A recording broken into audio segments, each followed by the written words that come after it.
والصلاة والسلام على سید الانبیاء والمرسلین اما بعد فاعوذ باللہ من الشیطان الرجیم بسم اللہ الرحمن الرحیم۔ پیارے اسلام بھائیو، وقت بڑا ہی مختصر سا ہے۔ اب نعت خواں حضرات بھی تشریف لے آئے ہیں، خطب شیوی پڑھنا ہے اور نماز کا وقت بھی ہے۔ سب سے پہلی بات تو میں یہ عرض کروں گا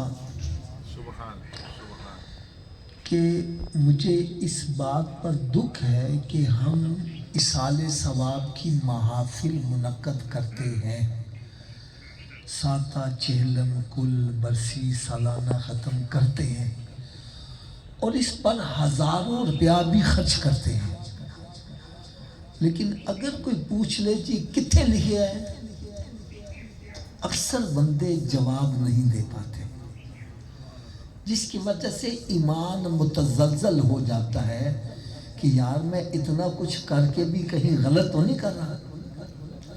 تو آج میں 2-3 باتیں صرف عرض کروں گا۔ پہلی بات کہ یہ ساتہ چہلم کل برسی کا قرآن و حدیث سے کیا ثبوت ہے۔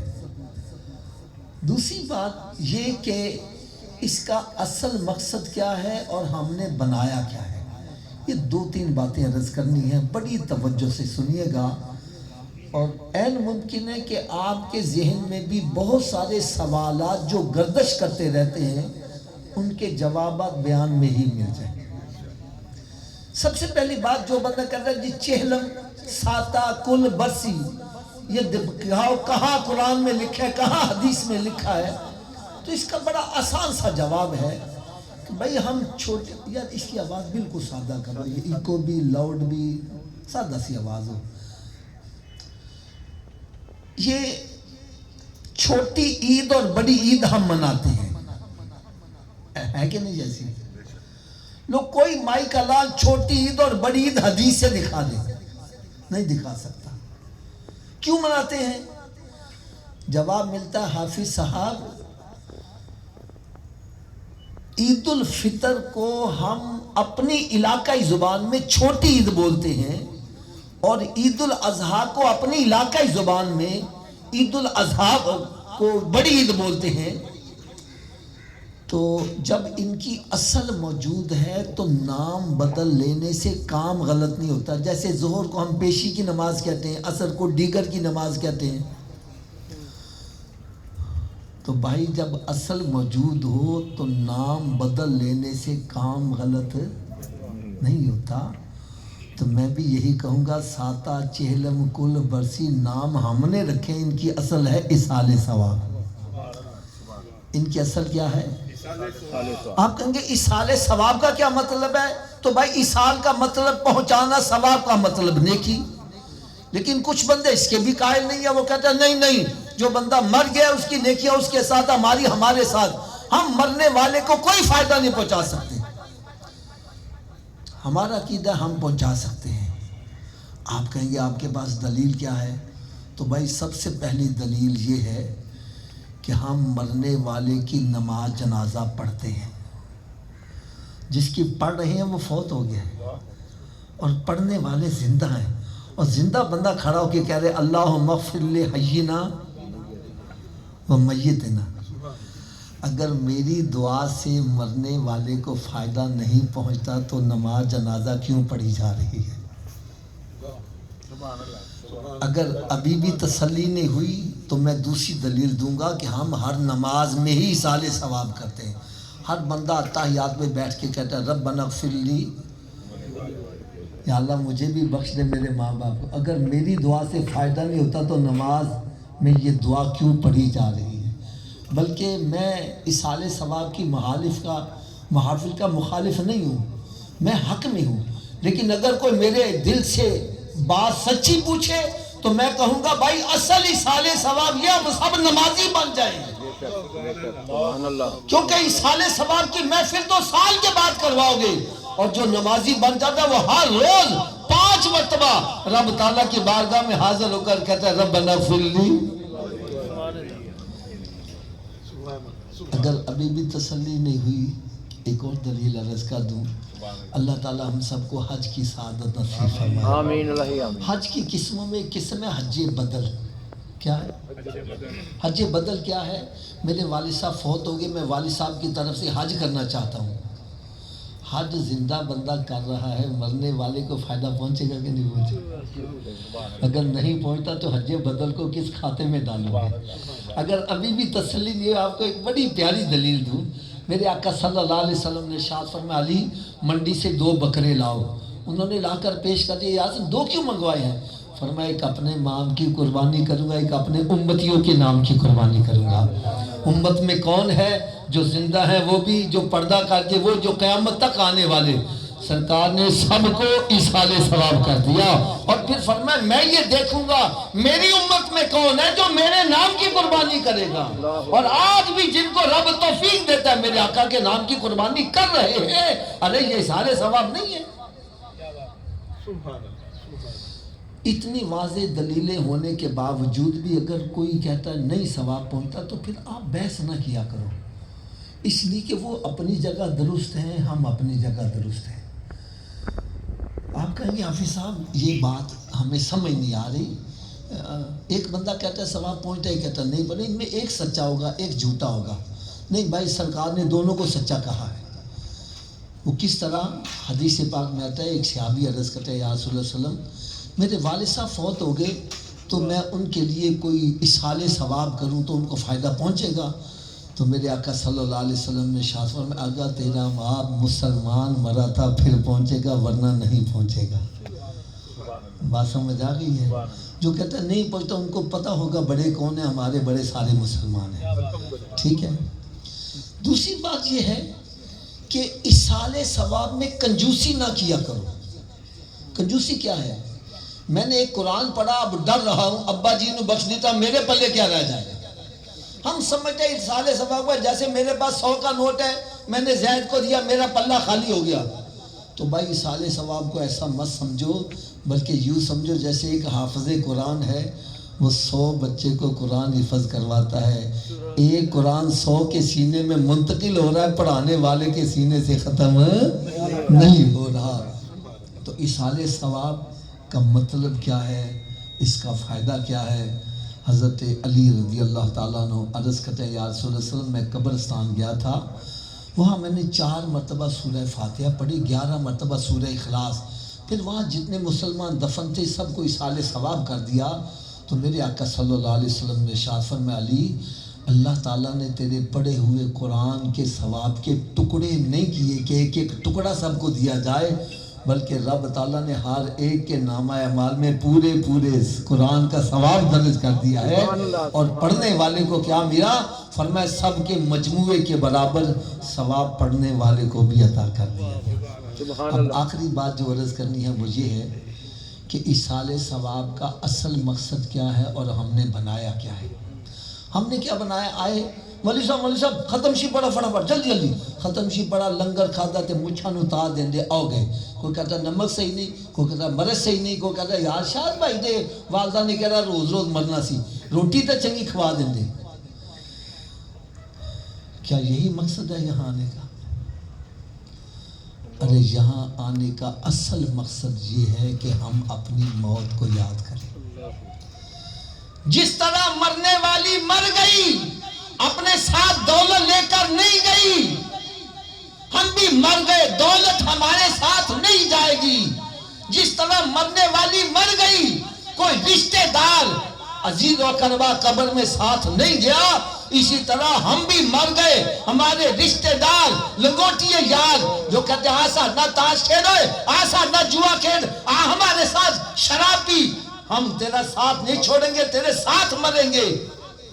لیکن جب مر جاتے ہیں تو پھر یہ کہتے ہیں جلدی کرو کہیں بو نہ آنے لگ پڑے۔ اندھیری قبر میں منو مٹی کے نیچے دفن کر کے پھر واپس پلٹ آتے ہیں، کتھے نہیں تیرے گھر والے جنہاں نے تھے تو باپ کماندا، جڑے کہندے سی مران گے نال تیرے، اور جنہاں بھی بازیاں ہاریاں نہیں، یہ سب چھوڑ کر واپس آ جائیں گے۔ اور توڑ کا ساتھی کون ہے؟ وہ ہیں بندے کے اعمال۔ کیا ہے؟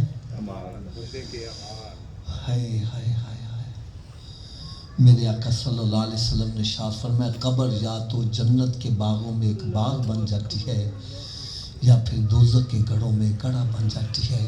اعمال اچھے کر کے جاؤ گے وہی قبر جنت کے باغوں میں باغ بنے گی. یار یہ حکم مسلمانوں کے لیے فرمایا ہے، کافروں کے لیے نہیں ہے. کافر کی قبر جنت کے باغوں میں باغ نہیں بنے گی. ہم نے سمجھ لیا کہ سرکار کی امت میں پیدا ہو گئے، کلمہ شریف پڑھ لیا، مولوی نے اذان پڑھی اور سیدھے جنتی. اور بھائی ایمان کے ساتھ نیک اعمال کی بھی ضرورت ہے. میرے آقا صلی اللہ علیہ وسلم نے ارشاد فرمایا قبر یا تو جنت کے باغوں میں ایک باغ بن جاتی ہے یا پھر دوزخ کے گڑھوں میں گڑھا بن جاتی ہے. اعمال اچھے کر کے جاؤ گے وہی قبر جنت کے باغوں میں باغ بن جائے گی. اور اللہ نہ کرے اگر معاملہ اس کے برعکس ہے، نہ نماز پڑھتا ہے، نہ روزہ رکھتا ہے، نہ حلال حرام کی تمیز کرتا ہے، نہ ماں باپ کا ادب و احترام ہے، فرمایا قبر میں جب جاتا ہے قبر کہتی ہے آنے والے تیرا آنا مبارک نہ ہو، تیرے آنے سے پہلے میں مٹی کا ڈھیر تھی، تیرے آنے کی وجہ سے میرے اندر جہنم کی طرف سے کھڑکی کھولی گئی ہے، تو نے مجھے آ کے ستایا ہے، اب میں قیامت تک تجھے چین سے نہیں رہنے دوں گی. فرماتا ہے قبر ایسے کھلتی ہے اور پھر جب آپس میں آ کے ملتی ہے بندے کی پسلیاں ٹوٹ پھوٹ کے ایک دوسرے میں پیوست ہو جاتی ہیں. میں تو یار ایک چھوٹا سا اشارہ کرنے لگا ہوں، پتہ نہیں کس کے دل پر چوٹ لگے، آج رخ مدینہ شریف کی طرف ہو جائے.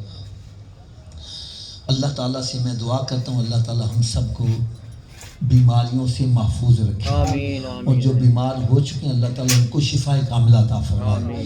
میں سمجھانے کے لیے ایک بات کہنے لگا ہوں. ایک بندہ تندرست ہے، رات کو لیٹتا ہے، کروٹ بدل رہا، صبح ہو جاتی ہے، رات کے گزرنے کا پتہ ہی نہیں چلتا، لیکن اللہ نہ کرے اسی کے داڑھ میں درد ہو جائے، کان میں درد ہو جائے، گردے میں درد ہو جائے، پھر رات کیسے گزرتی ہے؟ اللہ اللہ اللہ. رات کا ایک ایک لمحہ کئی سالوں کا لگتا ہے، رات گزرنے کا نام نہیں لیتی. دیکھو اس حال ثواب کی محفل میں آنے والوں میں سب کے سامنے ہاتھ باندھ کر ایک بات عرض کرنے لگا ہوں. تھوڑی دیر سوچ لو، اگر دنیا کے اندر اللہ نہ کرے تھوڑی سی تکلیف آ جائے، دنیا کی رات گزارنا مشکل ہو جائے، اللہ نہ کرے اگر قبر میں عذاب آ گیا تو قبر کی رات کیسے گزرے؟ اللہ. یہاں آنے کا اصل مقصد یہ ہے ہم اپنے اپنے گریبان میں جھانک کر دیکھیں، اگر مجھے ابھی موت آ جائے تو میرے اعمال کیسے ہیں؟ کیا میری قبر جنت کے باغوں میں باغ بنے گی یا جہنم کے گڑھوں میں گڑھا بنے گی؟ میرے آقا صلی اللہ علیہ وسلم نے ارشاد فرمایا قیامت کے روز مسلمان سے کس کے سوال ہوگا؟ مسلمان سے سب سے پہلا سوال کون سا ہوگا؟ تھوڑا سا اونچی آواز سے بولو، اتنی آواز سے بولو کہ سب کو پتہ چل جائے. سب سے پہلا سوال مسلمان سے نماز کا ہوگا.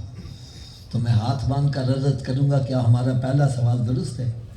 پہلے سوال میں ہی اللہ نہ کرے پھنس گئے، اگلے سوالوں کا کیا بنے گا؟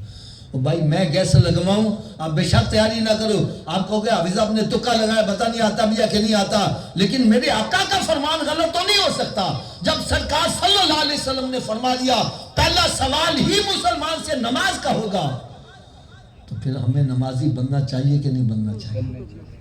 اگر نمازی بننا چاہتے ہو تو نسخہ میں بتلا دوں، سوری نمازی بن جاؤ گے. نسخہ یہ ہے اگر یہ وجود نماز نہ پڑھے، کیا میں نے کہا جی؟ اگر یہ وجود تو اس وجود کو رب کا رزق نہ کھلاؤ. بات بھی میں سچی کر رہا ہوں. جو وجود رب تعالیٰ کے آگے نہیں جھکتا، کیا وہ اس قابل ہے کہ اس کو رب کا رزق کھلایا جائے؟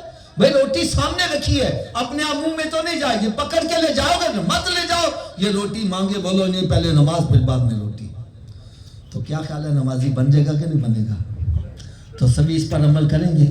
سبھی بلند آواز سے کہہ دو انشاءاللہ. اور نسخے کی صبح کی ڈوز یہ ہے کہ اتنی دیر تک ناشتہ نہیں کرنا جتنی دیر فجر کی نماز نہ ادا کر لو. پہلے نماز پھر ناشتہ. ایک بندہ کہنا صبح اٹھا لگا دیر ہو جائے، میں نے کہا نہ پڑھنے سے بھئی پڑھ لو.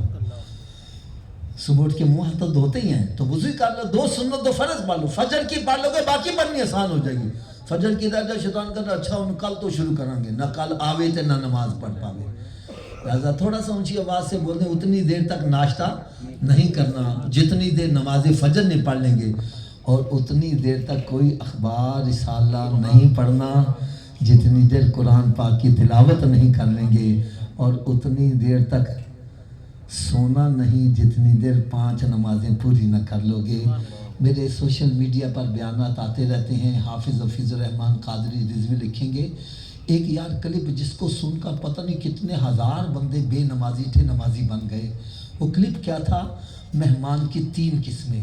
پہلی قسم وہ آ جائے ہم کہتے ہیں جائے نہ، دوسری قسم آ گیا ہم کہتے ہیں نکلے فٹافٹ، تیسری قسم وہ ہم کہتے ہیں ہمارے گھر میں داخل ہی نہ ہو۔ تو بھائی مسجد کس کا گھر ہے؟ اللہ تعالیٰ۔